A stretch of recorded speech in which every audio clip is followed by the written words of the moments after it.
il y a quelques années, ce puits était recouvert d'un sarcophage en béton sur lequel reposait une pierre meulière.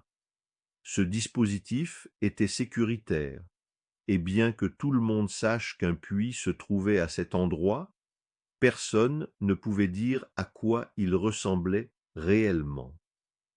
Des travaux finirent par mettre au jour une magnifique margelle.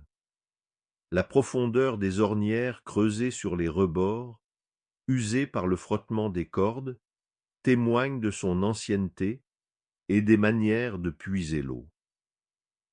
Accolée à la maison des Gaillards, la plus riche maison paysanne tout au long de l'époque moderne, la position du puits interroge.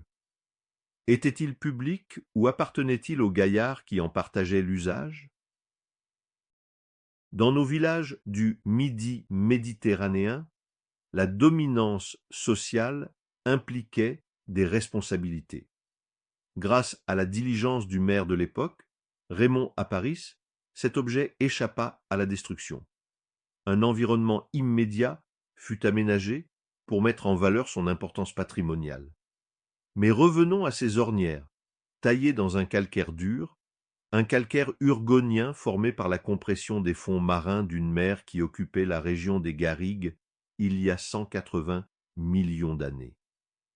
Ce fond marin fut ensuite surélevé par la tectonique des plaques, puis érodé pendant des millions d'années encore par les vents et les eaux de pluie. C'est dans ce calcaire, extrêmement dur mais sensible à l'eau, que ces profondes ornières ont été creusées. À chaque fois que la corde humide frottait la margelle, elle y déposait de l'eau qui rongeait la roche. Nonobstant ce processus chimique, la dissolution du carbonate de calcium par l'acide carbonique, il faut imaginer toute la peine et le labeur qui se sont ainsi fossilisés en négatif dans cette roche.